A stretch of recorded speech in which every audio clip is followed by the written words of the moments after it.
अस्सलाम वालेकुम नाजरीन, मैं हूं आपकी होस्ट युसरा बलोच और आप देख रहे हैं रोही एट 10। उम्मीद करते हैं कि आपकी सुबह बहुत अच्छे से गुजर रही होगी और कोशिश की करें कि एक मुस्बत सोच के साथ अपनी सुबह का आगाज़ किया करें।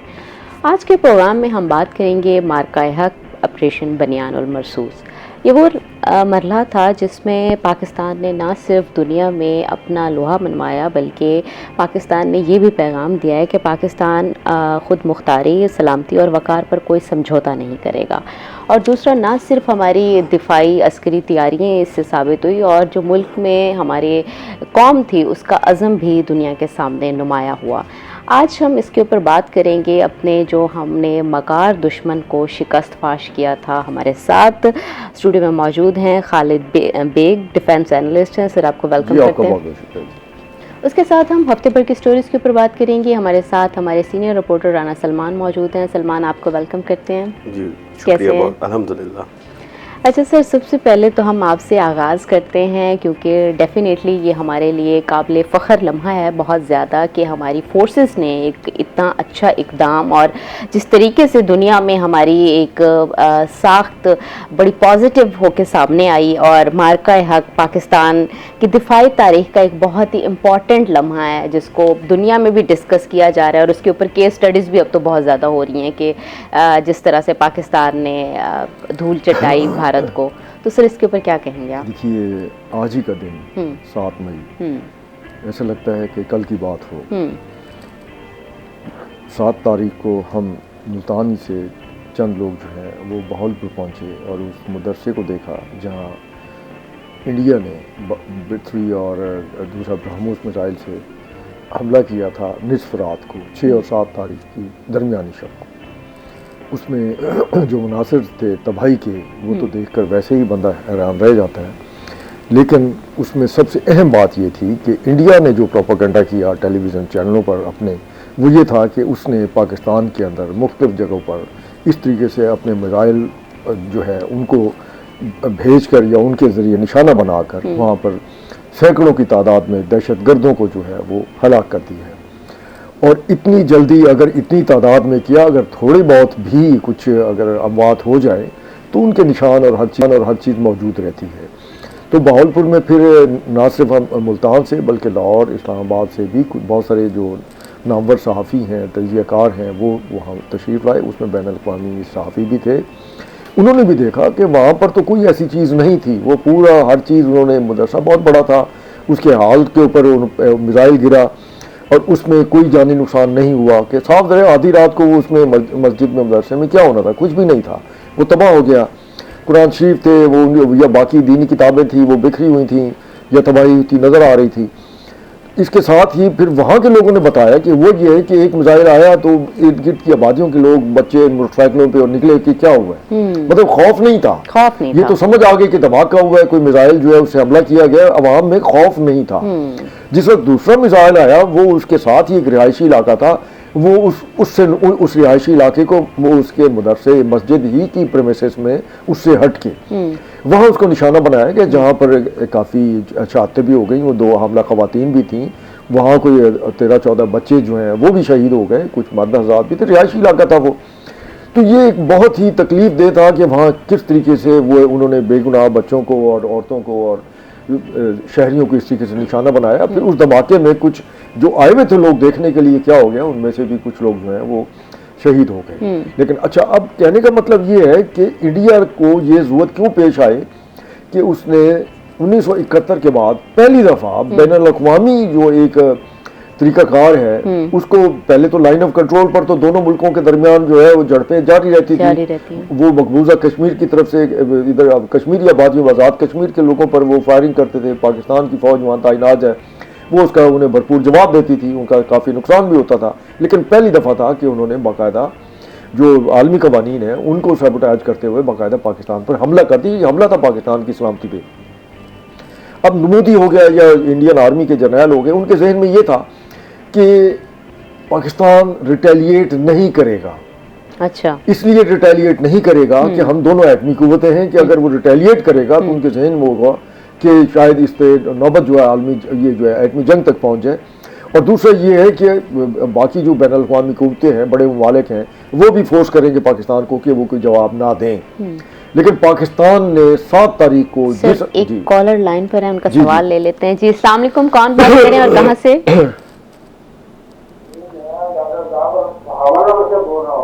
ठीक है,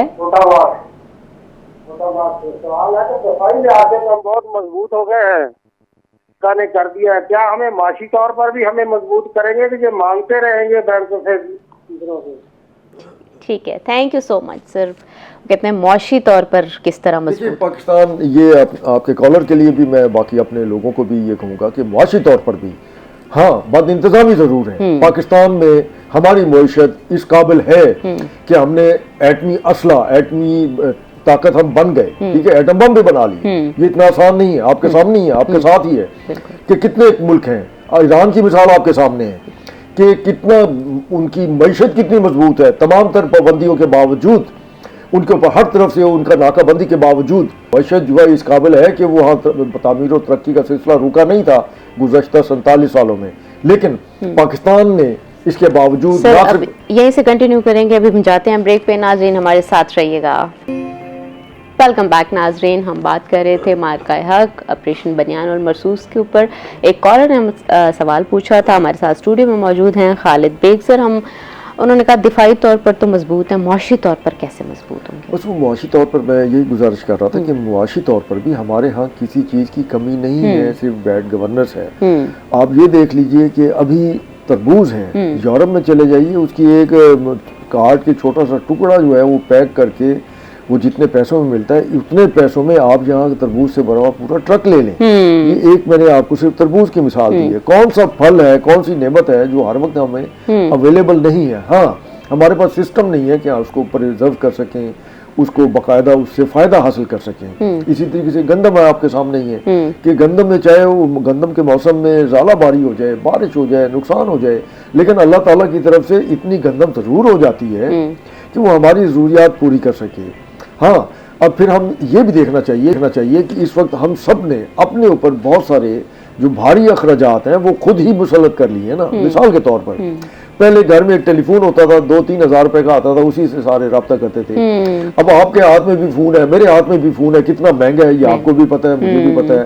फिर इसके ऊपर जो पैकेज है जो हमने इसे इस्तेमाल करना है, फिर ये सिर्फ बातचीत के लिए इस्तेमाल नहीं हो रहा। ये आप इसे यूं समझ लें कि ये एक तरह का लैपटॉप है, तो वो कितने का आता है, वो भी इधर मुंतकिल हो गया। तो क्या ये हमने अपने ऊपर भारी अखराजात नहीं मुंतकिल कर लिए? फिर मौसम के हवाले से अब होता ये है कि पहले जो हमारे यहाँ घर बनते थे वो इस तरह के बनते थे कि वो गर्मी के मौसम में भी आप पंखे से भी गुजारा हो जाता था। लेकिन अब जो नई कंस्ट्रक्शन, नया स्टाइल है वो हमने खुद ही अडॉप्ट किया है ना। उसमें सादगी नहीं है, शो ऑफ ज्यादा है, लेकिन उसने हमारी जिंदगी जेरन कर दी है कि लाइट चली जाए तो हमारे लिए सांस लेना मुश्किल हो जाता है। उसके लिए फिर एयर कंडीशन लाजमी है। तो जब हम एयर कंडीशन इस्तेमाल करेंगे तो लामाला बिजली का जो है वो खर्चा बढ़ेगा। जब हमारे अपने अखराजात हमारी ही ज़रूरतों के मुताबिक बढ़ गए हैं और हमारी जो आमदन है अगर उस हिसाब से नहीं है, या हम ये नहीं देख रहे कि हमने शोबाजी भी करनी है और फिर हमने अपने अखराजात भी पूरे करने हैं, तो साहब वो एक फैमिली के ऊपर या एक फ़र्द के ऊपर या जो कमाने वाला है किसी भी फैमिली में, उसके ऊपर बोझ तो पड़ेगा। और फिर लगेगा भी सही कि ये हमारी मईशत के कुछ प्रॉब्लम चल रहे हैं। तो इसकी ये बहुत सारी ये वजूहात हैं। लेकिन दूसरी चीज़ ये है कि अगर दिफाई तौर पर अगर आप देखें तो पाकिस्तान में आप जिस अंदाज से हमारा सबसे बड़ा जो दरीना दुश्मन है, जिसकी दुश्मनी हमारी बुनियादों में हमारी तकसीम के साथ ही हमें मिली है, तो उसका जो दिफाई बजट है उसके मुकाबले में हमारा देखिए दिफाई बजट जो है वो बहुत कम है। ठीक है, जब जंग होती है दोनों तरफ से तो असला तो फिर दोनों तरफ से इस्तेमाल होता है ना। ये नहीं है कि एक की आबादी जो है वो 1.5 अरब है और एक की आबादी 25 करोड़ है, तो असला तो दोनों तरफ से इस्तेमाल होगा, दोनों तरफ से इस्तेमाल होगा। एक ये भी नहीं है कि सिर्फ भारत, दूसरी जानब अफगानिस्तान भी एक बड़ा टेंशन वाला बॉर्डर है। जी, टेंशन क्या है, उसे इंडिया ही इस्तेमाल कर रहे हैं हमारे खिलाफ। इंडिया इस तरीके से इस्तेमाल कर रहा है कि अगर हम आज ही के दिन की बात करें, जो हम यहाँ पे इस वक्त भी मौजूद हैं, मार्का हक के हवाले से, आज 7 मई के हवाले से जो इब्तदा में जिसके ऊपर बात शुरू हुई थी, तो आपके सामने है। मतलब है कि इंडिया जो है ये तस्वर ही नहीं कर सकता था कि पाकिस्तान इस तरीके से रिटेलिएट करेगा। फिर इंडिया ने अपनी एक मिथ बनाई हुई थी। वो मिथ ये बनाई हुई थी कि पिछले कई दहाइयों से उसने पाकिस्तान के खिलाफ प्रोपेगेंडा ये शुरू कर रखा था कि पाकिस्तान जो है वो दहशतगर्द रियासत है, पाकिस्तान जो है वो दहशतगर्दी को फ़रोग देता है, पाकिस्तान दहशतगर्दों को खारजा पॉलिसी के तौर पे अपने हमसाया ममालिक के खिलाफ इस्तेमाल करता है। अच्छा, उसमें इंडिया की इस बयानियों को बाकायदा जो है सेकंड करते थे कौन? अफगानिस्तान, बांग्लादेश, ठीक है, और इंडिया तो था ही। ये तीन मुल्क जैसे ही इंडिया की तरफ से इस तरह का प्रोपेगेंडा शुरू होता, हसीना वाजिद भी शुरू हो जाती, उधर अशरफ गनी था या कर्राई था, जो भी था वो भी उसका साथ देना शुरू कर देते। दहशतगर्दी का शिकार जो है वो पाकिस्तान हो रहा था, ठीक है। और दुनिया को इल्म था कि बाकायदा इंडिया जो है वो एक प्रोपेगेंडा कर रहा है, पाकिस्तान पे इल्जाम तराशी कर रहा है। लेकिन अब उनकी जरूरत थी इंडिया किस लिए जरूरत थी? अमेरिका की इसलिए जरूरत थी कि वो ये अमेरिका ये समझता था कि ये चीन के खिलाफ जो है मेरा फ्रंट लाइन इतादी है और कल को ये मेरे लिए चीन के खिलाफ लड़ेगा, लिहाजा उसके वो प्रोपेगेंडे को भी तस्लीम करता था। और उसी ही की वजह से अमेरिका ने बाकायदा जो मकबूजा कश्मीर के अंदर तहरीक चल रही थी आज़ादी की, उसको भी दहशतगर्दी से ब्रैकेट कर दिया कि अगर वो वहाँ पे अगर कोई असला इस्तेमाल करते हैं तो वो दहशतगर्द होंगे। ये इंडिया को खुश करने के लिए था, हालांकि ऐसा नहीं है, दुनिया में कहीं ऐसा नहीं होता, ठीक है। फिर दूसरी तरफ ये हो गया कि बाकायदा फॉल्स फ्लैग ऑपरेशन करता इंडिया, उसका प्रोपेगेंडा पाकिस्तान के ऊपर इल्जाम तराशी करता, पाकिस्तान के ऊपर इल्जाम लगाने के बाद फिर उसको यूएनओ में लेकर जाता, अमेरिका में लेकर जाता, यूरोप में ले जाता, और वो भी कहते हैं हाँ पाकिस्तान से हाँ जी आप इनका मुतमईन करें। अब उनको किस तरीके से मुतमईन किया जाए जी? आपके सामने है कि किस तरीके से जो है न्यू दिल्ली के वहाँ उसके ऊपर उनकी पार्लियामेंट के ऊपर हमला हुआ। उसकी अगर पूरी डिटेल मुकदमा और वो अफजल गुरु या उसको जिस तरीके से फांसी की सजा दी गई उसकी बीवी को, उसकी पूरी डिटेल पढ़े। इंडियन खुद कहते हैं कि ये सारा फ्रॉड है, सारा उसको नाजायज अदालती कत्ल किया गया है जो उसको फांसी दी गई है। लेकिन उसके फौरन बाद इंडिया अपनी पूरी फौज जो है पाकिस्तान की सरहद पे ले आया था। अगर आपको याद हो कि कितना 8-9 महीने उसने अपनी फौज वहां पे रखी। खैर उसको जरूरत नहीं हुई पाकिस्तान के ऊपर हमला करने की। क्यों जरूरत नहीं हुई? उसे पता था कि अब अगर आपने कभी कोई जारियत की या पाकिस्तान के ऊपर हमला किया तो पाकिस्तान की फौज का हर सिपाही, हर जवान, हर अफसर तो वो है ही, लेकिन पाकिस्तान की कौम जो है वो 1971 का इंडिया से बदला लेना चाहती है और इसी डर से वो पाकिस्तान के ऊपर इस तरीके से हमलावर नहीं होते थे। लेकिन अब जो उसने इंडिया में हमाकत की थी गुज़श्ता साल 2025 में 7 मई को, उससे पहले दरमियानी शब को, तो उस वक्त भी उसके ज़हन में यही था कि पाकिस्तान जो है इसका जवाब नहीं देगा। लेकिन पाकिस्तान ने उसको जब जवाब दिया तो वो सिर्फ इंडिया ही नहीं पूरी दुनिया दंग भी रह गई और हैरान भी रह गई। पाकिस्तान ने आप ये देख लीजिए कि उनके तैयारे जो 6 तैयारे उसी पहले ही दिन 7 तारीख को मार गिराए थे। 6 तैयारे, अच्छा वो जिस वक्त मारे थे उसकी वजह भी ये थी कि इंडिया के कोई 80 से ज़्यादा तैयारे जो थे वो फिजा में थे और उनके मुकाबले में सामने पाकिस्तान के तैयारे भी थे। वो एक स्पेस और उनको ऐसी जगह तलाश कर रहे थे कि जहां से वो पाकिस्तान में एंटर हो और पाकिस्तान में हमला आवर होकर पाकिस्तान को नुकसान पहुंचाए। इसी असना में हमारे अपने J-10C जो हमारे पास तैयारे हैं उनके जरिए और J-17 तैयारे जो हैं इनको इस्तेमाल करते हुए और जिस तरीके से हमने उनके तैयारों को, जंगी तैयारों को पाकिस्तान की हदूद में रहते हुए उनको तबाह किया, ये उनके लिए भी एक ना सिर्फ हैरान कुन था बल्कि वो उनके हवास बाख्ता भी हो गए। और उसके बाद जो है उनकी हिम्मत ही नहीं हुई कि वो अपने तैयारे पाकिस्तान के खिलाफ उड़ा सके। हाँ, उसके बाद ड्रोन जो है आपको पता है कि वो ड्रोन इस्तेमाल करते रहे। अच्छा, वो ड्रोन भी थे, 2 तरह के थे। एक वो थे जिससे ताकि वो पाकिस्तान का दिफाई निज़ाम जो है उसको ऑब्जर्व कर सके कि कहाँ इनका दिफाई निज़ाम है, कहाँ से इन ड्रोन्स को तबाह करने के लिए उनकी बैटरियाँ या उनके मिसाइल सिस्टम लगे हुए हैं।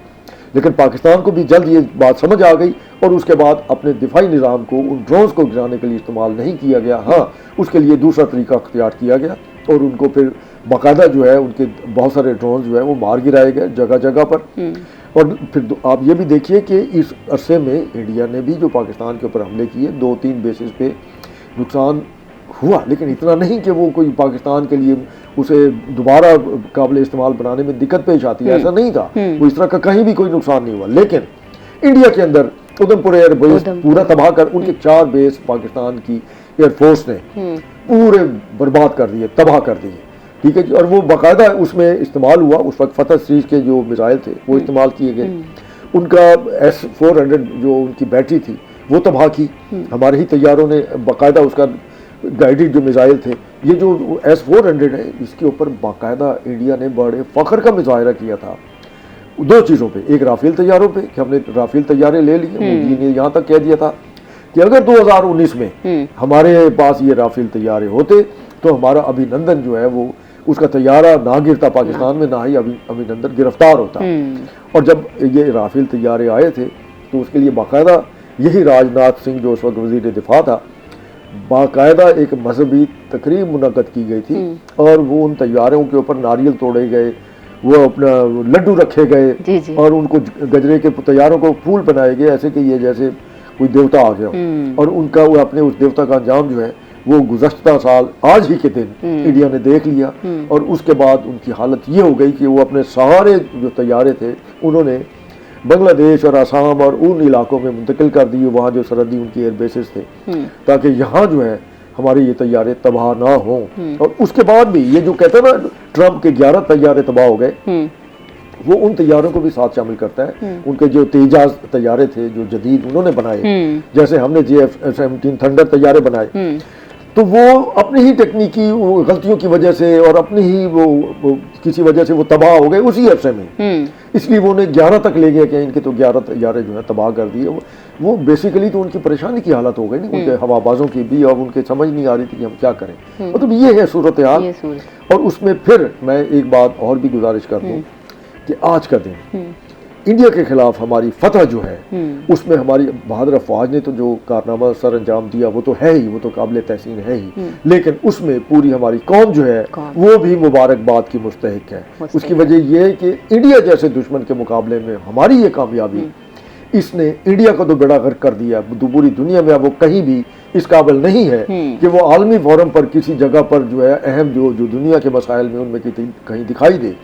लेकिन दूसरी तरफ ये भी है कि पाकिस्तान को दुनिया ने समझ लिया कि नहीं, पाकिस्तान दहशतगर्द रियासत नहीं है।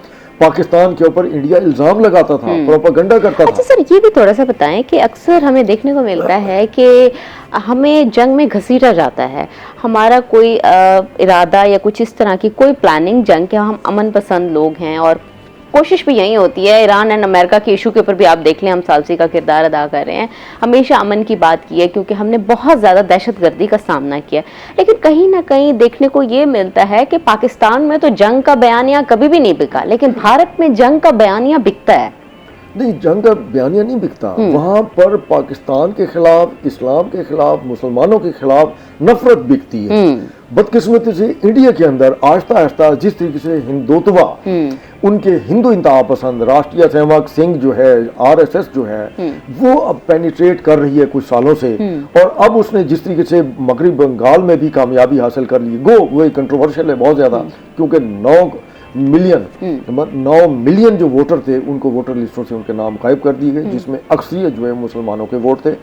और या फिर उनके वो समझते थे कि ये हमारे मुखालफीन है। ये बड़ा बाय डिजाइन किया गया।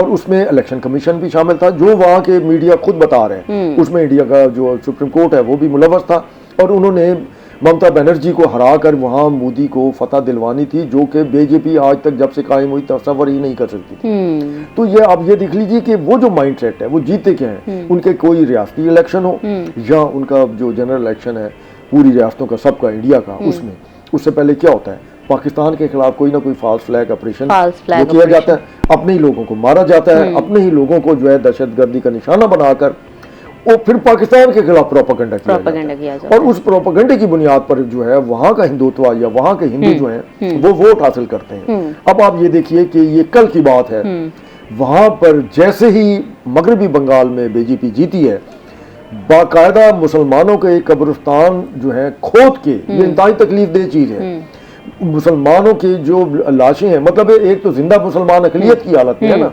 वहाँ जो मरे हुए हैं वो भी अब महफूज नहीं है, उनकी लाशें बाहर निकाल कर बाकायदा जो है उनको आग लगाई जा रही है, उनके ऊपर तेल छिड़क कर, उनके जो जस्द खाकी है जो भी है उसके ऊपर तेल छिड़क कर उनको आग लगाई जा रही है, उसकी वीडियोस बनाई जा रही है। बदकिस्मती ये कि उसकी बाकायदा खुद ही वो वीडियो बनाकर उसकी तशहीर भी कर रहे हैं, ताकि बाकी पूरी दुनिया में भी हिंदुओं को बताया जा सके कि हमने यहाँ मुसलमानों का क्या हशर किया हुआ है, कि अब हम जो है उनकी लाशों को भी माफ करने को तैयार नहीं। और ये चीज भी हमें देखनी चाहिए कि इस फतह के बाद जो हमने इंडिया के खिलाफ हासिल की है, अब इंडिया के अंदर सिर्फ मुसलमान ही नहीं, उनकी बाकी अकलियतें भी जो है वो भी अब पाकिस्तान की तरफ देख रही हैं। खासतौर पर अब ये गुज़श्ता 2 दिन पहले वहाँ उनके 2 अपने इलाकों में जो है वो बाकायदा जो है कोई धमाके हुए हैं। गो उसके वहाँ उन्होंने इल्ज़ाम तो इसे ये लगाया कि चूँकि खालिस्तान की जो तहरीक है वहाँ पर जो उसने उसको कबूल किया कि धमाके हम न कराएंगे। तो अब वो कह रहे हैं कि इसमें ISI मुलव्वस है, ये ISI उनको सपोर्ट कर रही। ओ भाई ISI कहाँ उनको सपोर्ट कर रही है? आप सपोर्ट कर रहे हैं यहाँ अफगानिस्तान में पाकिस्तान के खिलाफ दहशतगर्द को, TTP को और BLA को, और वो दुनिया उसको देख भी रही है। और आप अपने अंदर अपने मसाइल, अपनी अकलीतों के ऊपर जिस तरीके से मजालम ढा रहे हैं, और आप अगर वो आपके खिलाफ मजामत करते हैं, वो अपने हकूक मांगते हैं, तो आप कहते हैं कि ये पाकिस्तान उनकी मदद कर रहे हैं। भाई पाकिस्तान उनकी मदद नहीं कर रहा। मणिपुर में क्या हो रहा है? मणिपुर में इस वक्त पिछले 2.5 साल से कर्फ्यू की कैफियत है। असम में भी यही हाल है। तो वहाँ क्या पाकिस्तान अपना इतनी 1000 मील दूर भी जाकर वहाँ उन लोगों की सपोर्ट कर रहे हैं? वहाँ तो पाकिस्तान का कोई बॉर्डर नहीं लगता। तो इंडिया को सोचना चाहिए कि वो बाकायदा जो है आज के हालात में अपने अंदर के मसाइल देखते हुए अपनी आवाम जो है उसके ऊपर बिल्कुल रहम करें और अपनी तवज्जो जो है उन लोगों को सहूलतें फराहम करने, इंसानियत और उसके हवाले से उनका ख्याल करें, बजाय इसके पाकिस्तान के खिलाफ जो है वो प्रोपागंडा और उसका एक जो उसका फास्ट फ्लैग का तरीकाकार है वो जारी रखे हुए। अच्छा सर, दूसरा ये भी देखने को मिलता है कि इंडिया में खासकर जो मजहबी इंतहा पसंद जमातें होती हैं वो ज़्यादातर इक़्तिदार में आ रही होती हैं या बाय डिज़ाइन उनको लाया जाता है। इसके पीछे क्या वजूहात हैं? क्या इंडियन अवाम भी उनको सपोर्ट करना चाहती है? नहीं, उसमें ऐसा है, मैं बताऊँ, उसमें ऐसा है कि जिस वक्त ये राष्ट्रीय सेवक संघ RSS की बुनियाद रखी गई थी, एक तो यह है कि इन्हें उस वक्त उन्हीं के अपने जो लिखने वाले हैं जो उसकी तारीख लिखते हैं वो ये कहते हैं कि उसमें ब्रिटिश गवर्नमेंट की उन्हें हमायत हासिल थी। ब्रिटिश इंडिया में बरतानवी जो ताज बरतानिया है उन्हीं की हमायत से ये RSS की बुनियाद रखी गई। बुनियादी तौर पर उन्हें ये खतरा था कि हिंदू जो है ये तो वॉरियर है ही नहीं, हिंदू तो कभी भी जंग नहीं रहा, इनमें इतनी सख्त ही नहीं है आज हजारों साल की तारीख में कि ये कभी अपनी डोमेन से, अपने जोग्राफी से बाहर निकलकर इन्होंने बाहर कहीं जो है किसी से जंग की हो। हाँ, बाहर से जो इन्वेडर आते रहे ये उनके खिलाफ लड़ते भी रहे हैं और मारे भी खाते रहे। इसके अलावा आपस में ये जरूर लड़ते रहे और उनकी जंगों की जितनी किस्से कहानियां हैं जो उनकी भगवत गीता और इस तरह की किताबों में भी लिखी मिलती हैं, उसमें तो सारा माफूकुल फितरत किस्म की चीजें हैं ना। उसमें यह है कि उनके घोड़े भी हवाओं में उड़ते थे लड़ते हुए, उनके जो सिपाही होते थे, जवान होते थे, वो भी अजीब अजीब मुआवजे करते थे और वो रथ जो है उस पर सवार होकर वो भी हवा में बुलंद होकर दुश्मन के साथ लड़ा करते थे। तो इस तरह की चीज़ें हैं, सारा उसी के ऊपर वो बेस करते हैं, आपस में लड़ते मरते रहे। और ये तो मुसलमान हैं जिन्होंने आकर उनको बहुत सारी चीज़ें उनके अंदर जो रीत रिवाज थे उसमें तब्दीली लाए और उसी से वो खौफज़दा है। और वो चाहते हैं कि जिस तरीके से हमने पहले हज़ारों सालों में यहाँ बुद्ध मत या बाकी जो मज़ाहिब थे उनको हमने ख़त्म कर दिया, तो किसी तरीके से इस्लाम को भी इंडिया के अंदर से ख़त्म कर दें और महाभारत जो है उसको कायम करें। उसमें वो पाकिस्तान को सबसे बड़ी रुकावट समझते हैं और वो उन्होंने अपनी जो सियासी कैंपेन है, इलेक्शन की कैंपेन है, पाकिस्तान के अंदर कहीं भी इलेक्शन हो जाए आप देख लें, आप उसमें इंडिया का कोई नाम नहीं आता, किसी मुल्क का, इंडिया तो नहीं अफगानिस्तान का भी नाम नहीं आता, किसी दूसरे मुल्क का नाम नहीं आता कि देखें जी हमारे खिलाफ ये हो रहा है और लिहाजा इस इलेक्शन में हमें जितवाएंगे तो हम पाकिस्तान की हिफाजत करेंगे। लेकिन वहां पर वो कहते हैं कि अगर हिंदुओं ने यहाँ पे जिंदा रहना है, ये लव मोहम्मद का ये जो सिलसिला शुरू हुआ है कि वहाँ पर हमारे मुसलमान जो हैं वो रसूल अकरम सल्लल्लाहु अलैहि वसल्लम जो हैं वो बाकायदा उनसे अगर मोहब्बत का इजहार करते हैं तो उस पर भी उन्हें तकलीफ है कि ये क्यों करते हैं और बाकायदा तशद्दुद का निशाना बनाया जाता है। अगर कहीं वो दुरूद शरीफ लिखा हुआ है और कोई ऐसी चीज़ है तो बाकायदा उन दुकानों को जलाया जाता है। और वो वजह क्या है कि उन्होंने नफरत ही की बुनियाद पर अपना मुआशरा जो है इस वक्त तश्कील दे रखा है और वो नफरत फैलती और बढ़ती चली जा रही है और उसका खामियाजा जो है वहाँ की अकलियतें भुगत रही हैं, सिर्फ मुसलमान नहीं भुगत रहे। उनके जो मशरकी रियासतों में जो चर्च और ये सारे उनके जो मसीही बरादरी आबाद हैं, डेली उनके चर्च लाए जाते हैं और हालत ये है कि बाकायदा जो नन्स हैं वहाँ उनको चर्च के अंदर क्या उनको बाकायदा इज्तिमाई आबरू रेजी का निशाना बनाया जाता है, फिर उनके ऊपर तेल छिड़क कर उनको आग लगा दी जाती है और उनके पादरियों को कत्ल किया जाता है। ये चीज़ें हैं लेकिन अब तक आलमी मुआशरा या बाकी दुनिया जो है या मसीह जो ममालिक हैं कभी उन्होंने इसके ऊपर एहतजाज नहीं किया। और क्यों नहीं एहतजाज किया? उनकी जो मईशत की या माशी मफादात जो है वो इंडिया से जुड़े हुए हैं। नाजरीन, अभी हम जाते हैं ब्रेक पे, ब्रेक से वापस आएंगे तो कॉन्वर्सेशन को यहीं से कंटिन्यू करेंगे, हमारे साथ रहिएगा। वेलकम बैक नाजरीन, हम बनियानुल मरसूस और मार्का हक के ऊपर बात कर रहे थे, हमारे साथ खालिद बेग साहब मौजूद हैं। अच्छा सर, अब थोड़े से बात करते हैं मीडिया के ऊपर कि मीडिया की रिस्पॉन्सिबिलिटी जो थी और इंडियन मीडिया की जानिब से जो एक नैरेटिव सेट किया गया और बड़ी झूठी रिपोर्टिंग की गई, कभी वो मुल्तान के साथ पोर्ट बना देते थे, वहाँ तक इंडियन आर्मी पहुँच गई है, और इस तरह के जो, उसके ऊपर सर आप क्या कहेंगे? देखिए, ऐसा है कि पाकिस्तान का मीडिया यहाँ हमारे सियासी इख्तलाफात के बावजूद आलमी सतह पर या इस तरह के दीगर अगर कोई भी मसाइल है, पाकिस्तान के मीडिया ने हमेशा इंतहाई जिम्मेदाराना रवैया अख्तियार किया है। हमारे मीडिया में चाहे वो प्रिंट मीडिया हो या टेलीविज़न चैनल्स हो, कोई भी कोशिश की जाती थी कि कोई भी एक उनका जो खबर है वो झूठ पर मबनी ना हो, जो कि कल को चैलेंज हो सके। लेकिन इंडिया में ऐसा नहीं है।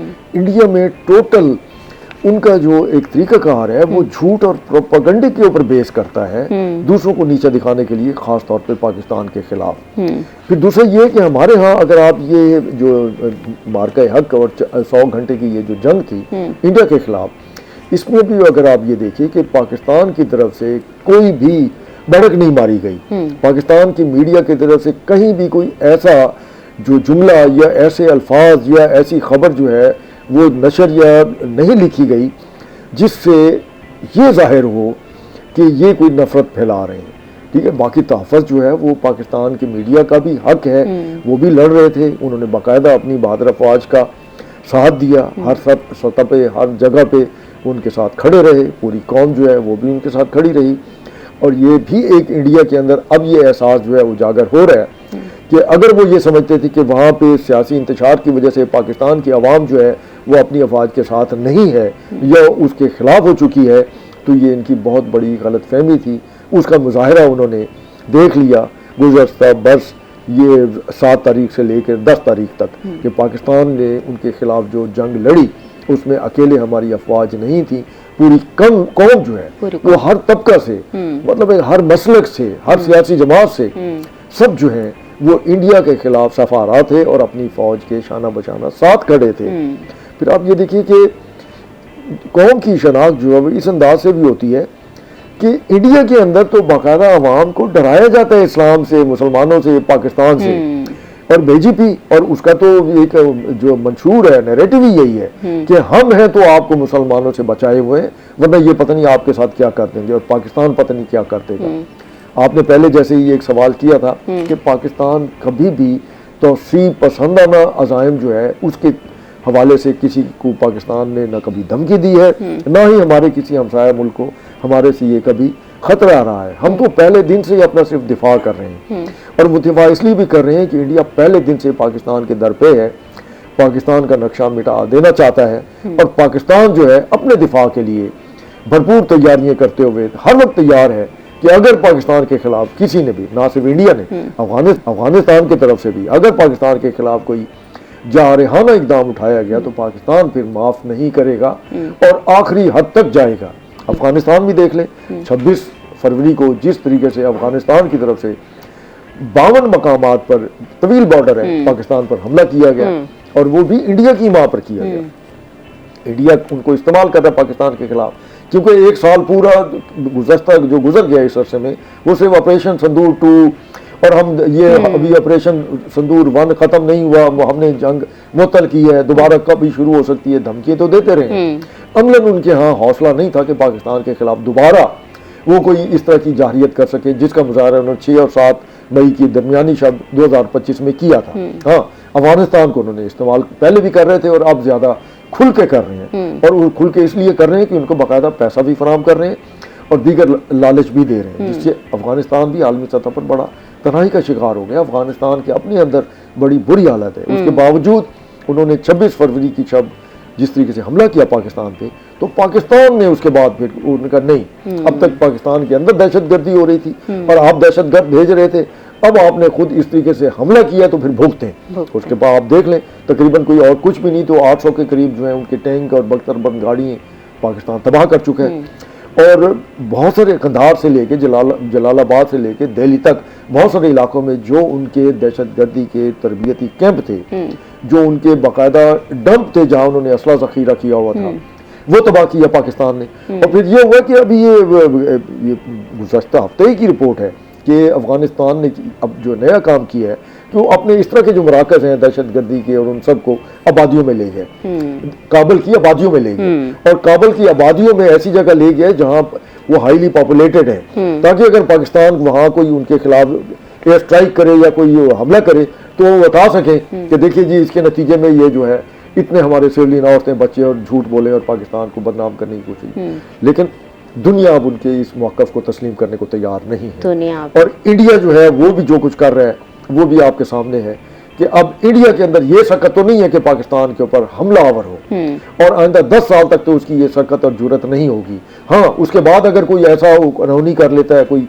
ऐसा जदीद उसकी कोई नई सिपाह ऐसी पैदा हो जाती है बहादुर, तो भाई वो तो उनकी हालत ये है कि वो पीट रहे हैं कि उनको बाकायदा अद्वियात नहीं मिल रही, वो बाकायदा उन्हें एक जो खुराक होती है वो नहीं मिल रही उनके। तो हाँ, डिप्रेशन की वजह से अभी जो गुज़श्ता पूरे 1 साल की रिपोर्ट है 225 उनके सोल्जर जो है उन्होंने बाकायदा खुदकशी कर ली है, सिर्फ इसलिए कि उनकी तहजीक उसमें दलित भी है। अच्छा। आप ये देखिए कि उनका ये जो मजहबी तफरीक है वहाँ का, ये जो मजहबी तफरीक है ये सिर्फ मुआशरे में नहीं है, वो उनके सिक्योरिटी अदारों में भी मौजूद है कि उसके अंदर जो नीचे सिपाही हैं, जो दलित हैं, अछूत हैं, इवन कि उनकी प्रमोशन नहीं होती जो दलित होते हैं, वो तो एक और बात है ना। मतलब है कि वो एक औरत को उन्होंने एक हवालदार की जो उसकी वो बेटी थी जिसने बाकायदा आकर और उनके जो ब्राह्मण फौजी थे उनके पानी पी लिया, तो उसको बाकायदा वही तशद्दुद का निशाना बनाया गया और इसकी वीडियो वायरल हुई है बाकायदा। और वो उसमें देखा जा सकता है कि ये कितने काफिर जो हैं, कितने जालिम लोग हैं कि अपनी ही फौज के उन्हीं के एक हवालदार की जो उनके लिए लड़ते हैं मरते हैं, उनकी अगर बच्ची ने अगर उठा के उनके बर्तन में से पानी पी लिया है तो उसको तशद्दुद का निशाना बनाया। इससे आप अंदाजा लगा लें कि कितना गलीज मुआशरा है। ज़हनी तौर पर जो है वो ट्रंप एवं नहीं कहता कि ये गलीज लोग हैं, ये जहन्नम का दरवाजा है, वो बिला वजह नहीं कहता। उसकी वजह ये है कि उसे इल्म है कि वो इंडिया के बारे में जो कुछ उसने स्टडी किया है कि ये एक तो ज़हनी तौर पर भी गलीज है, फिजिकली भी गलीज है, जो बाकायदा आपके लिए शायद ये एक खबर हो कि अभी जो अब उन्होंने ये मिसाइल और ये सारा कुछ नए वो सारा कुछ कर रहे हैं, तो उनको गाय के जो यूरिन है उससे बाकायदा धोने का उन्होंने किया था कि पहले इनका साजो सामान जो है कि गाय के यूरिन से धोया जाए। अब उससे हुआ क्या कि उसकी वजह से उनको कोई जंग लगा या कोई प्रॉब्लम हुआ, फिर उनको बताया गया कि इसके अंदर एंटी बैक्टीरियल गोबर जो होता है गाय का, उसके अंदर बहुत सारी ऐसी चीज़ें होती हैं, लिहाजा इसको मिक्स करके किया जाए। और उसके बाद जिस वक्त वो ये मिसाइल तैयार होंगे उसकी सफाई से या उसकी पॉलिश से, तो ये ज्यादा लीथल हो जाएंगे। अच्छा। जिनका बिलीव इस तरीके से वो जो इस तरह की सोच रखते हैं तो वो क्या बाहर निकल के किसी दुनिया के साथ किसी मुल्क के साथ लड़ेंगे। लेकिन पाकिस्तान जो है बहरहाल अगर वो कोई भी हमाकत करते हैं तो वो तो पाकिस्तान तो तैयार है उनके जवाब देने के लिए। अच्छा सर, ये भी बताएं कि अब तो भारत के अंदर से भी आवाज़ें इस किस्म की उठने लगी, शशि थरूर और डिफरेंट बहुत बड़े बड़े नाम उन्होंने भी, और उनके सहाफ़ी भी अब कहना शुरू हो गए हैं कि पाकिस्तान जानता है, पाकिस्तान की आर्मी जानती है कि अमेरिका के साथ कैसे डील करना है, और ख़ुद शायद वो इन्हीं साजिशों में ही मसरूफ़ रह गए, और सफारती सतह पर भी आलमी सतह पर भी कहीं ना कहीं भारत अकेला नज़र आता है। तो इसकी क्या वजूहत है? इन्हीं वजूहत की वजह से, और दूसरा ये कि इस जंग में जो मार्का हक हुआ था उस जंग के दौरान आलमी ताकतों ने क्या किरदार अदा किया था? उसमें ऐसा है कि इंडिया का जो फॉरेन उनका जो डिप्लोमेसी थी, एक तो वो पाकिस्तान के खिलाफ नफरत की उसके ऊपर घूमती थी, फिर दूसरा उन्हें ये खौफ था कि एक तो मकबूजा कश्मीर एक हल तलब मसला है कि अगर पाकिस्तान कामयाब हो गया सफारती सतह पर, आलमी सतह पर, तो शायद हमें मकबूजा जम्मू कश्मीर से हाथ धोना पड़े। इलावा अजी जो खालिस्तान तहरीक है वो उनके गिटों में बैठी हुई, उनके बाकायदा उन्हें समझ नहीं आ रही कि अब उसका तदारक कैसे किया जाए। और फिर दूसरा ये जो इनका तरीकाकार था। सर एक कॉलर लाइन पर है जी। अस्सलाम वालेकुम, कौन बात कर रहे हैं और कहाँ से? मैं दाऊदपुर से बोल रहा हूँ जी। जी मोहम्मद हिलाल खान बात कर रहा हूँ। जी सवाल कीजिएगा। मेरा खालिद बेग साहब से एक सवाल है, तशरीफ फरमाएं, आपके साथ बैठे हुए हैं दिफा से हमारे। सर मैं ये पूछना चाहता हूँ, मार्का के हल के हवाले से इसमें कोई शक नहीं है, हमारे शाहीन जवानों ने हमारी पाकिस्तान की एयरफोर्स ने, पाकिस्तान की हमारी फौज ने बड़ा माशाल्लाह कारनामा सर अंजाम दिया है, इसमें कोई शक नहीं है। और दूसरी बात मेरी गुजारिश ये करना चाहूँगा खालिद बेग साहब से, ये ईरान की और जो हमारे अपना अमेरिका के और अपना इसराइल के साथ मुज़ाकरात हो रहे हैं, हमारी पाकिस्तान की कोशिशें इस वक्त माशाल्लाह हमारी पूरी गवर्नमेंट, हमारे सफा सलार, हमारे chief of the army staff भरपूर कोशिश कर रहे हैं in order to create the peace, right जी। तो मतलब अभी मैं ये कहना चाह रहा हूँ कि ये डेडलॉक क्यों आ गया, इसकी क्या रीजन हो सकती है, पूछ सकते हैं हम लोग?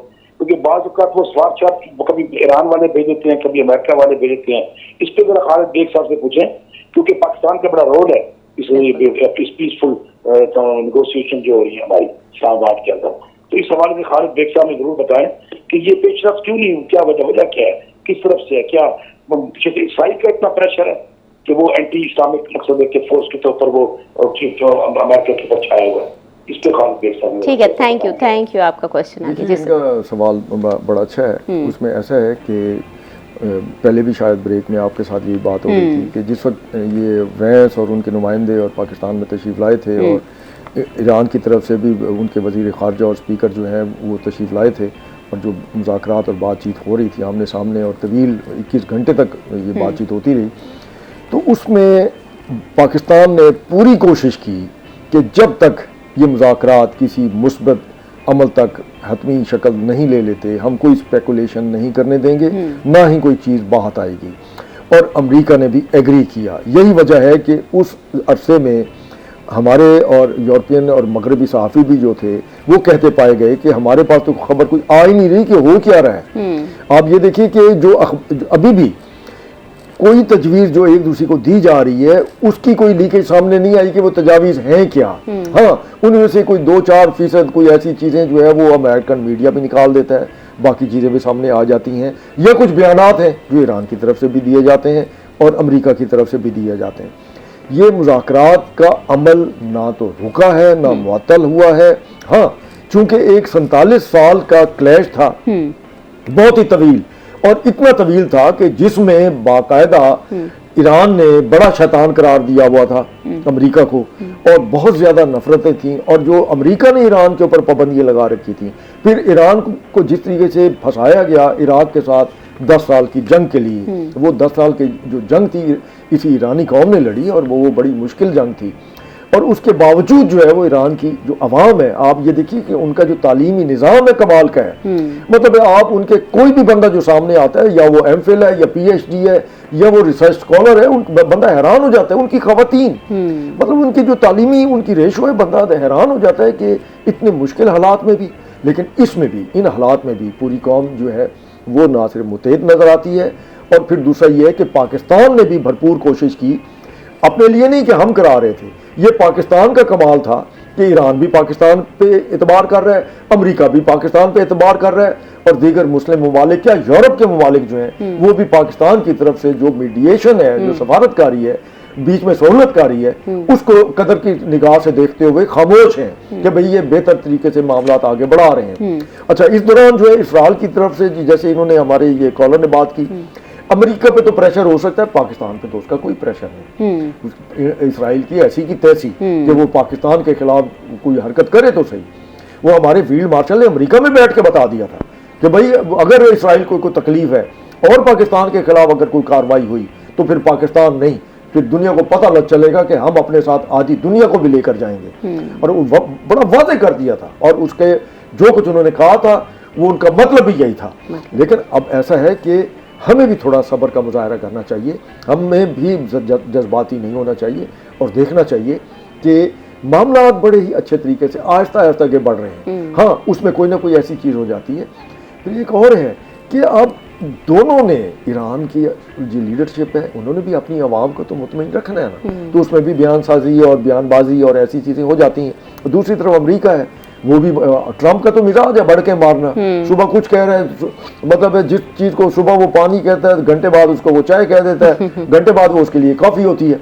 तो वो एक अपना उसका मिजाज है। लेकिन उनका जो सफारती निज़ाम है या उनके अंदर जो बातचीत आपस में ईरान के साथ चल रही है बजरिया पाकिस्तान, तो बाकायदा उस पर गौर भी हो रहा है, और उसी के ही सिमरात हैं कि आज सूरत आज ये कि ट्रंप ने कह दिया कि ठीक है जी, हम नाकाबंदी जो है वो उस तरीके से जो है वो हम ख़त्म कर रहे हैं, वगैरह वगैरह, और फिर कुछ चीज़ें ये ऐसे भी इशारे दिए गए हैं कि शायद जो है चीन का जो अगले हफ्ते ट्रंप का दौरा है उससे पहले कोई मुआहदा हो जाए। उसकी वजह ये है कि ट्रंप जो है अपने चीन के साथ जो दौरा है उसे कामयाब बनाना चाहता है, और उसके सावधान है वो चाहेगा कि जब वो चीन में वो अपने वहाँ चीन के सदर के सामने बैठा हो तो वो फिर उसके पास उसके साथ बातचीत के लिए, अमन की बात करने के लिए कुछ ना कुछ ऐसी चीज़ें मौजूद हों जो कि वो उसे कह सके कि देखे जी हमने अमन के लिए यहाँ भी क्या क्या काम किया है। और चीन ने तो कह दिया कि हम तो किसी दुनिया में किसी मुल्क के खिलाफ जान आज़ाद रखते ही नहीं, जैसे पाकिस्तान नहीं रखता।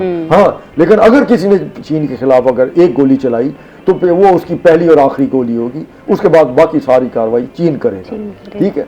और फिर दूसरा ये है कि इसमें हमें भी सोचना चाहिए कि 47-48 साल का जो एक अरसा था दोनों के दरमियान जंग की कैफियत का, और इस दौरान कितनी मरतबा जो है अमेरिका ने इसराइल ने मिलकर पिछले साल जून में भी हमले किए, फिर उसके बाद नवंबर में भी हुए, और अब जो है दोबारा हमले किए गए, तो भी इस जंग के बावजूद पाकिस्तान की कोशिशों से एक अमन की राह जो है वो हमवार हुई है। और हम इंशाअल्लाह ताला लगता यही है कि हफ्ते में या ईद से कबल जो है दोनों मुल्कों के दरमियान कोई मुआहदा जो है तश्कील पा जाएगा। हाँ, ये है कि उसमें जो मुआहदा अभी होगा उसमें फिर 30 दिन का जो खबरें हैं वो ये रखे गए हैं कि 30 दिन तक जो है वो उन मामलात कर उनके ऊपर अमल दरामद के लिए, क्योंकि जो अपना अमेरिका ने उसके असासे मुंजमद कर रखे हैं वो रिलीज़ करने हैं, उनके ऊपर से जो पाबंदी हैं वो उठानी है।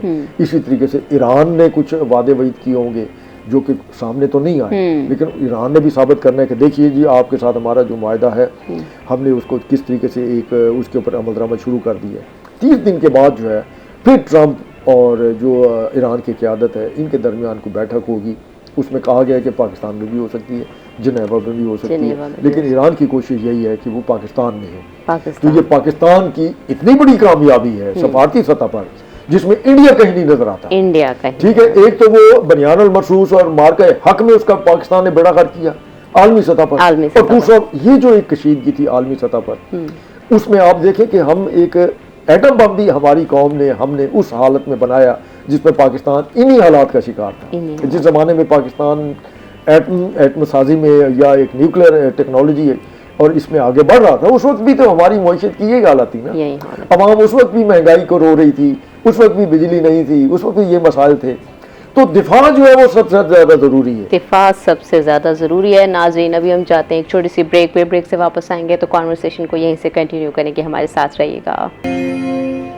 वेलकम बैक नाज़रीन, मार्का हक पर बात कर रहे थे। अच्छा सर, थोड़ा सा ये भी बताएं कि अक्सर औकात स्टेटमेंट्स भी आ रहे होते हैं और देखा जा रहा होता है कि कांग्रेस की जानिब से बीजेपी को तनकीद का निशाना बनाया जा रहा होता है, और डेफिनेटली जो पॉलिसीज़ चल रही हैं उनका भी गिला भी होता है कि आलमी सतह पर बीजेपी ने भारत को अकेला कर दिया है। तो कांग्रेस क्यों पीछे चली गई है और बीजेपी काफ़ी आगे आ रही है? देखिए, उसमें एक चीज़ तो आपके नाज़रीन की उनके लिए भी और आपके जो सवाल है वो ये है कि कांग्रेस जिस वक्त बस इक़्तिदार थी तो वो बुनियादी तौर पर उस वक्त जीत के लिए इन्हीं मजहबी इंतहा पसंद जमातों को इस्तेमाल करती थी। अच्छा। इंडिया के अंदर मुस्लिम कुछ फसादात कराए जाते थे जिन्हें उनका मीडिया जो है हिंदू मुस्लिम फसादात करार देता था, हालांकि ऐसा नहीं था। ये अगर आप डेटा निकाल कर देखें तो हर साल 2 साल के बाद संगीन किस्म के इंडिया के किसी न किसी रियासत और शहर में फसादात होते थे, तो वो कांग्रेस ही की मर्जी से होते थे। और उसी के डरावे के तौर पर कांग्रेस जो है वो इंतखाबात में जीत हासिल करती रही, ये कहकर कि अगर कांग्रेस से इक़्तिदार है तो हम आपका बचाव और आपका तहफ़्फ़ुज़ कर रहे हैं, और अगर ये आ गए तो फिर देखिए आपका क्या हाल होगा। तो दूसरी तरफ वो जो उसमें गुंडा नासर और जराइम पेशा लोग भी बहुत शामिल होते थे, जो कि फिर बाद में उन्होंने बीजेपी के साथ ताल्लुक जोड़ लिया। तो फिर उन्होंने ये सोचा कि अगर हमने ही जितवाना है कांग्रेस को और हमने ही यही चूरन बेचना है मुसलमानों को तहफ़्फ़ुज़ का, तो क्यों ना हम खुद इक़्तिदार में आए। जिसका सबसे पहला मुजाहरा जो था वो किया इन्होंने, एक आपको याद होगा 2002 से पहले मेरे ख्याल ये 97-90, अब तारीख मुझे याद नहीं, जो एक रथ यात्रा निकाली थी अडवाणी ने, और वो बहुत तवील सफ़र था, पूरे इंडिया का उन्होंने दौरा किया और अपने मजहबी उसके हवाले से उन्होंने एक कंपेन चलाई कि कितना हमारा जो हिंदू मत है, ये मज़हब कितना अहम है और उसे मुसलमानों से खतरा है। उसके बाद फिर 2002 में जिस तरीके से गुजरात के अंदर जब मोदी वजीर आजम था, सॉरी वजीर आला था, वहां पर जिस तरीके से पूरा एक हफ्ता जो है मुसलमानों के खून से होली खेली गई, उसमें बच्चे कत्ल किए गए, खवातीन, और उसमें आप ये देखिए कि उसमें बाकायदा कांग्रेस के जो बाकायदा रुकन थे, ये उसके पार्लियामेंट के, लोकसभा के, वो भी मारे गए। एक जाफरी साहब थे जो बाकायदा उनको तो उनके टुकड़े किए गए, ये हिंदुत्व के गुंडों ने किए उनके घर में घुस के, क्योंकि उन्होंने बहुत सारे मुसलमान बच्चों को, औरतों को अपने घर में पनाह दी थी। तो लेकिन उसके बाद ये देखिए कि उसके बाद उनका वो सफर रुका नहीं है। उन्होंने इंडिया के अंदर जो हिंदू माइंडसेट है, उन्होंने मुसलमानों के खिलाफ एक नफरत का ऐसा तूफान बर्पा किया हुआ है और पाकिस्तान का ऐसा खौफ मुसल्लत किया हुआ है। वो ये कहते हैं कि अगर हम हैं तो हम आपको तहफ़्फ़ुज़ फराहम कर रहे हैं, वरना ये मुसलमान आपको नहीं छोड़ेंगे, पाकिस्तान आपको नहीं छोड़ेगा। और यही वजह है कि इंडिया जो है अब अपने इन करतूतों की वजह से, इस नैरेटिव बयानी की वजह से आलमी सतह पर भी तनहा हो गया है। और वो जो कांग्रेस अगर तनकीद कर रही है कि आप ये देखिए कि यही जो मार्का हक हुआ था, इसी शशि थरूर की नुमाइंदगी में एक वफद भेजा गया था पूरी दुनिया में, और वहाँ इसे ही मुंह की खानी पड़ी थी। और क्योंकि कहीं भी इसकी सुनवाई नहीं, हालांकि बहुत अच्छा बोलता है, तालीम याफ्ता शख्स है, उसकी किताबें मौजूद हैं, तो कहीं भी जो है इसकी सुनवाई इसलिए नहीं हुई कि वो एक गलत बुनियादों पर दुनिया को कायल कर रहा था और ये साबित करने की कोशिश कर रहा था कि पहलगाम का जो दहशतगर्दी थी वो पाकिस्तान उसमें मुलव्वस था, जिसके जवाब में भाई आपने उसके जवाब में जो कार्रवाई थी उसमें कोई कामयाबी तो हासिल करते ना, आपने तो उल्टा अपनी बर्बादी करा ली। आपका 70% बिजली का निजाम पाकिस्तान ने अपने साइबर टेक्नोलॉजी से उसको बर्बाद कर दिया, बंद कर दिया। आपके और बहुत सारे जो नुकसान थे वो अलग थे। इनके मिसाइलों का जखीरा जो है वो पाकिस्तान ने इस अरसे में तबाह बर्बाद कर दिया। उनको और जितना नुकसान हो सकता था उसमें बहुत सारा तो अभी सामने नहीं आया, ना ही उनका मीडिया सामने ला रहा है। हाँ, उन्हीं के अपने लोगों ने जो वीडियोस बनाई थी या कुछ चीजें जो थी वो सामने आई हैं, वरना वो तो ये कहते रहे कि हमारा कोई तैयारा गिरा ही नहीं। तो ये एक माइंडसेट है जिसके साथ इंडिया अब कहाँ खड़ा है और पाकिस्तान जो है ईरान के मसले पे कहाँ खड़ा है, जिसमें हमारा फील्ड मार्शल है, हमारी हुकूमत है, वजीर आजम है। बहरहाल इन्होंने जिस सब्र और तहम्मुल से और जितनी मेहनत से दिन रात एक करके कोशिश की है कि ये खित्ते के अंदर जो है किसी तरीके से पायदार अमन जो है वो सामने आए, तो उसके बाद जो है पाकिस्तान जो है वो एक एम्बेसडर ऑफ पीस, अमन का सफीर के तौर पर दुनिया में अब उसकी शनाख्त बनी है। इसके मुकाबले में इंडिया जो है उसके ऊपर छाप लग गई है कि ये एक जारियत पसंद मुल्क है और एक दहशतगर्द मुल्क है। और अभी देख लीजिएगा कि ये कुछ अर्से में उसके बांग्लादेश के साथ भी सरहदी कशीदगियाँ शुरू हो जाएंगी, जो कुछ मगरबी बंगाल में मोदी ने कामयाबी हासिल की है। तो उसके बाद फिर आप देख लीजिएगा कि एक और नया जो है पेंडोरा बॉक्स खुलेगा इंडिया के खिलाफ। हसीना वाजिद तो अभी उन्होंने पनाह दे रखी है, ये ऐसी है जैसे पाकिस्तान के मतलूब दहशतगर्दों को और उनकी क़यादत को इंडिया ही की मर्जी से उन्होंने अफगानिस्तान में पनाह दिलवा रखी है। तो ये एक खित्ते का अमन जो है उसमें सारी कोशिशें जो है वो पाकिस्तान की तरफ से, जिसमें पाकिस्तान को तरक्की हासिल है।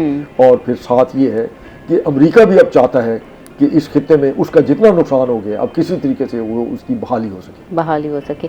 अच्छा सर, आपने साइबर अटैक की और टेक्नोलॉजी की बात की है, तो S-400 जो इंडिया का दिफाई निज़ाम था उसके ऊपर जो अटैक, थोड़ा सा उसके ऊपर भी अपना देखिए। उसमें ऐसा था कि जिस वक्त S-400 इन्होंने मिसाइल, जिस वक्त ये एंटी मिसाइल सिस्टम ये लॉन्च किया था, ये रशियन टेक्नोलॉजी है, रूस से, रूसी साख्ता। तो उसमें यह था कि वो जो मिसाइल है वो 400 किलोमीटर तक वहाँ से अगर कोई तैयारा उड़ता है, जंगी तैयारा या कोई मिसाइल इंडिया की तरफ आता है या जहाँ ये लगा हुआ है उसका रुख उस तरफ है, तो उसको डिटेक्ट करता है और डिटेक्ट करने के बाद वो मिसाइल उसके जो हैं वो उसको तबाह करते हैं। एक सिस्टम है ये। लेकिन पाकिस्तान ने सबसे पहला काम ये किया, देखिए वो किसी भी जंग के अंदर उनके ये मिसाइल का ये जो निज़ाम होता है ये उनकी आंखें हैं। अगर आंखें ही फोड़ दी जाएं तो उन्हें नज़र ही कुछ नहीं आएगा कि कौन आ रहा है, कौन जा रहा है, क्या हो रहा है। तो पाकिस्तान एयरफोर्स ने उसको सबसे पहले निशाना बनाया। उसको जब निशाना बनाया तो उसके बाद फिर आप ये देखिए कि 100 घंटे तक इंडिया की जो फिजाई हदूद थी वो पाकिस्तान के कंट्रोल में थी। हाँ, पाकिस्तान उसमें दाखिल नहीं हुआ, ठीक है, लेकिन पाकिस्तान को रोकने की सकत नहीं थी इंडिया के पास।